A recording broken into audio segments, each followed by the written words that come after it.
But anyways, we're going to move on now to DeMarcus Cousins. We want to thank Jake for not only being a patron, but also coming in and being absolutely fantastic on the podcast. He's killing it. He could be the fourth member. If we were going to add a fourth member, Jake could be the fourth member. So we want to give a big shout out to Jake. But we're talking about Boogie.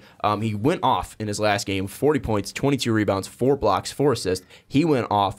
But the reason we're talking about him is because right now the New Orleans Pelicans currently sit at 13-12.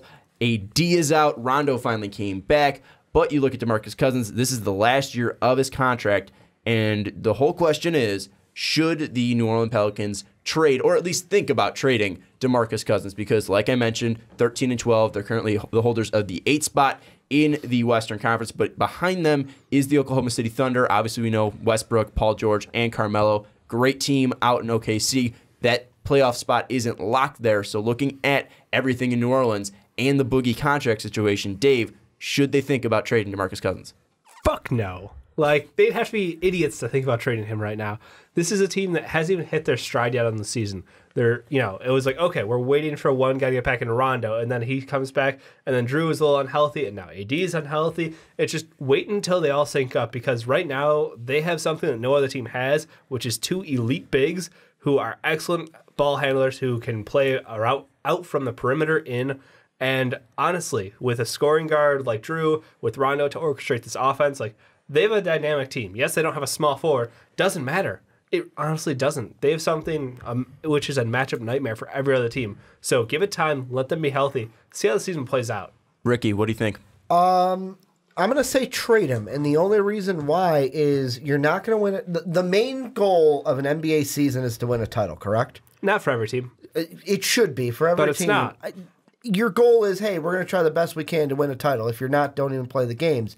And the thing I look at is you're never going to win a title with 2 main bigs. You need front court help, and I get the whole, let everyone come back and gel. But you're already 0-3 to Golden State. You haven't played Houston. Let's see how many points you lose to them by. One of those teams right now, if the standings stay, you're going to play one of those teams in the first round. So if you're the Pelicans, if you're a fan of the Pelicans, are you going to be happy with, we made the playoffs, we're the 8th seed, or even the 7th seed, but we lost to Houston and Golden State and Boogie walked? But what do you think you could get back? Because, yes, DeMarcus Cousins is a fantastic player. You look at what the Kings got for him, but now there's one less year on that contract as well. So that's going to be less of a return. And if you feel like Boogie will resign, do you feel like then you should, like, are you thinking that he's not going to resign? I'm thinking in my head he doesn't resign, because the whole thing with the Pelicans is look at the contracts they have. They're already giving Drew Holiday right now. He's locked up all the way past 2020. He's got that player option in 21-22. They already have a big contract to Anthony Davis. They're already giving, like, Amira Sheik. Solomon Hill has high contracts. Alex Zinja. Where's the money going to go for DeMarcus Cousins? And I feel like DeMarcus is going to want his money, and he's not going to want to sign a lesser deal than he has right now. That's what I think is going to happen. They're not going to have the money to give what DeMarcus wants, and he's just going to go somewhere. So, I mean, that mixed with like I said, I don't think you win a championship with Anthony Davis and DeMarcus Cousins as your main 1-2 down low.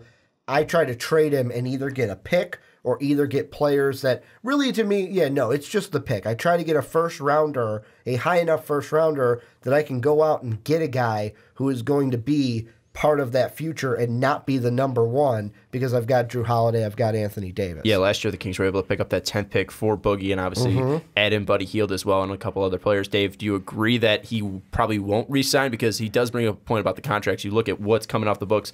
Rondo's coming off, but that's only $3.3 million. That's the larger contract besides Boogie's $18 million. Right. That's going to be coming up. So you're going to have $18 million, 3.3, 2.3, 1.47, 1.47, 1.429 coming off the books.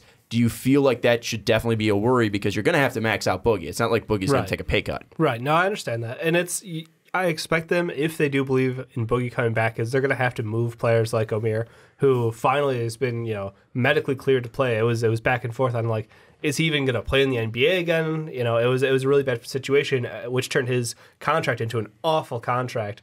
But now that he's, healthy seemingly at this point, you can move him. You can try to move some of these poor contracts that have held you up to make room for someone like Boogie. I think that he's happy playing with Rondo. He's happy playing with AD.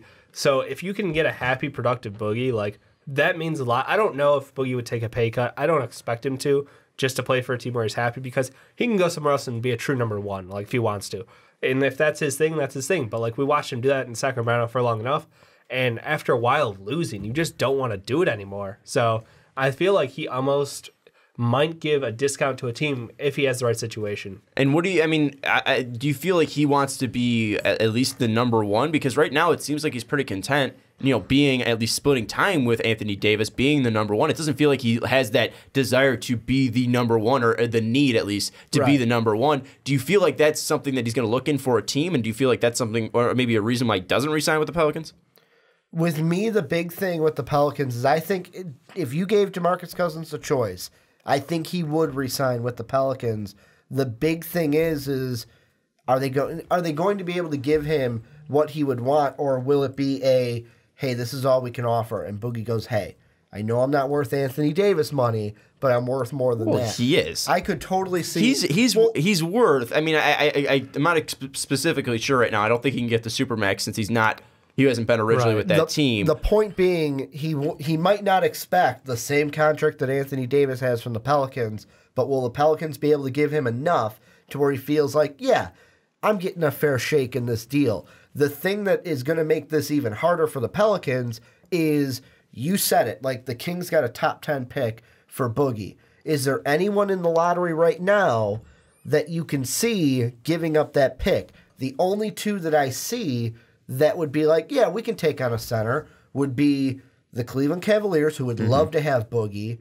And the only other pick I would want is if, let's say, I work out a deal with the Lakers, but I don't see that happening. Reason why I say that is those are the only teams in the lottery right now that Lakers are building, but the Cavaliers are playoff bound. Well, the Everyone Lakers don't else, have their own pick. Well, then Philly, you'd have to trade it to. But Philly wouldn't want to take on another center. They've got so many, and then they've got Embiid. But everyone else, like the Bulls, I don't see doing it. The Hawks, Mavericks, Kings, I don't see anyone in the lottery doing it. That's the problem that the Pelicans might run into with a trade is, well, we can't get a good enough draft pick, and we're not going to give him up for just nothing. Yeah, I feel like if they have any inkling that he's going to resign, they're going to resign him, because it'd be stupid to let him walk. But the thing that I disagree with you that he's going to feel like undervalued because he's not making Anthony Davis money, but that's different because of the contract situation, because of the whole CBA. Yeah. He lost like $30 million with that trade to the Kings. So that's something where, as long as he's getting a max, I think that's something. But they have to work out all those contracts. Look at Alex Adinja. He's now going to be out 4 to 6 weeks with a patella tear, 4 to 6 months, I'm sorry, with a tear in his patella. And he's just been bad as well. It's a bad contract. You talk about a Sheik. Obviously, no one wants to take on that contract with his current health problems. It was possibly a move. I think he was going to go to the Suns early in the year. I think it was something they were going to work out with Eric Bledsoe, but that fell through. I just feel like they're in cap hell right now. I don't feel like they're going to free up that money. So if they're not able to free up that money, or at least feel like he's going to re-sign with them, then you got to trade him, because you can't let him walk for nothing and then give up the whole farm, at least in Buddy Hield, who I think ended up being who did that 10th pick end up being? Was it Zach Collins? Or like, because they flipped. I think it got bounced around a couple. I don't remember. It was something like that. But I know they took De'Aaron Fox at 5, and then I can't bring him in memory. The 10th pick was Zach Collins. But they switched it, right? They flipped it because then they ended up getting the 15th pick. Traded to Portland. Yeah, so, and then they got Portland's pick at Justin Jackson, Harry Giles, and then Harry Giles as well.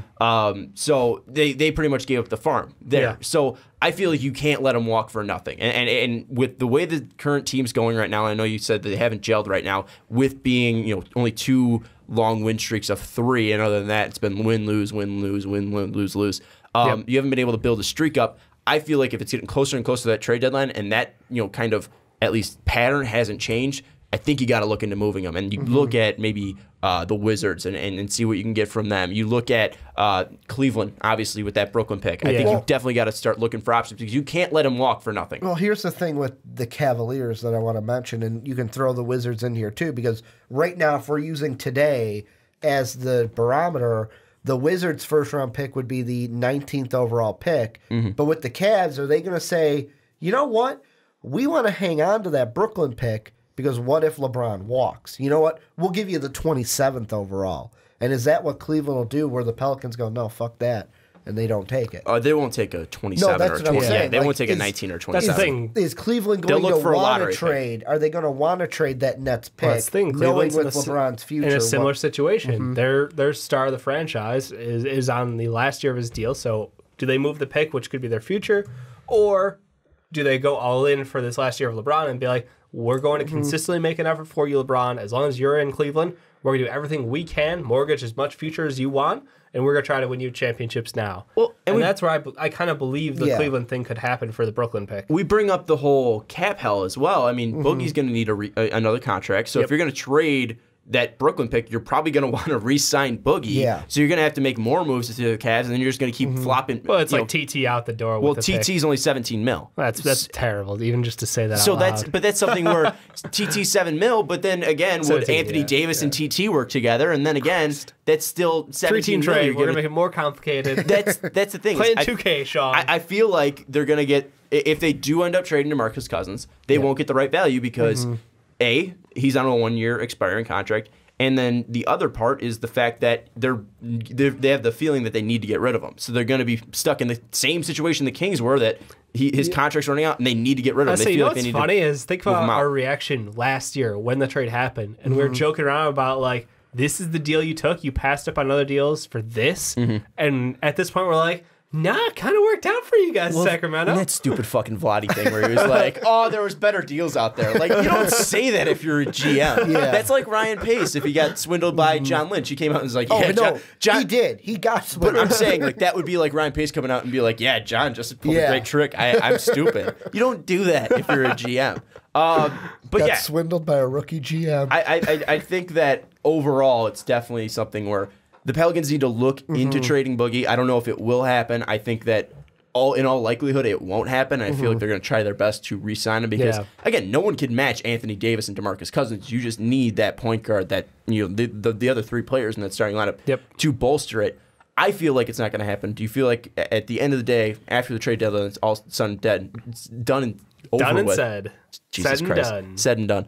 Do you feel like Boogie's going to be on a different team? The only team I will see him on if he gets traded is the Cavaliers, and it's two reasons why. The first reason, for these bad enough teams that are in the lottery, they're not going to say, yeah, let's build around our center as a number one. Because how many teams are going for the championship where their center is the number one player on their team? He's also a point guard, to be fair. And then also number two, I feel like the Cavaliers are in a sticky situation of, okay, what do? Do we trade for Boogie, give up that Nets pick, but then getting Boogie could help keep LeBron? Or is it, hey, let's roll the dice here, but then, hey, LeBron, we're going to try to get Boogie in free agency and then even have the chance to lose LeBron? It's a sticky situation. That's what the Cavs are in. The thing I miss the most about Ricky Widmer being on this podcast is the fact that LeBron has been mentioned in every single podcast topic so far, and we have not brought it up at all. Dave, will he be a Pelican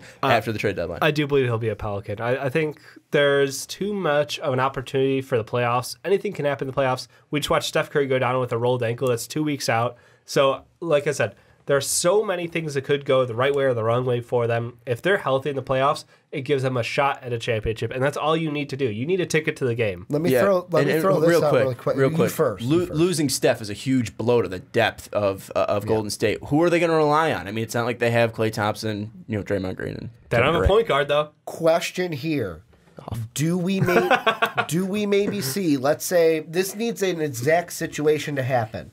Let's say, because the one thing I'm thinking about is who could get injured. Yeah. Let's say the Thunder lose Steven Adams. Do we see a switch for like Paul George or DeMarcus, or do they try to say, hey, you guys need a center. It's still not working down there. We'll give you Boogie. What are you going to offer us? Brody and Boogie would just be straight up cancer to a team. Boogie, Melo, and Paul George. I mean, that's just the Olympic team. I feel like if a Boogie to the Thunder happened, you'd have to give up either Melo or Paul George, and I would think it'd be George Boogie would be the swap. I don't think you'd have enough to keep all four. That would be the swap, but I just pictured Carmelo going to New Orleans for Boogie, and I kind of threw up. I miss 2K Ricky, because that's the only place that trade's ever going to happen. I'm trying to figure out what teams could trade. I think you brought up the before we started recording. You brought up the DeAndre Jordan sweepstakes. Is this kind of like on top of that? Teams. So if you don't want, Boogie, are you going for DeAndre because the price tag is somewhat cheaper in my mind, the number one center in the game versus a very versatile center, but still not, a top, one, clearly. Well, DeAndre's cheaper as well. That's what I'm saying. You don't have to worry about the contract. Well, and that's a trade where But you do. I'm thinking this Cleveland-wise. The DeAndre trade is the one where Cleveland could probably keep the Nets pick and give up the 27th and still get DeAndre. Depending on what they're giving up to. That plus, yeah. Like Tristan in the 27th. If they're getting Boogie, I feel like that Brooklyn pick's going to go. But I feel like I'm agreeing with you. Yeah. I'm agreeing with you. But I also got to wrap it up, so that's why I stepped in. But that's going to wrap it up. I feel like he's probably going to be a Pelican after the trade deadline, but maybe it's going to be up in free agency if he does stay or if he goes.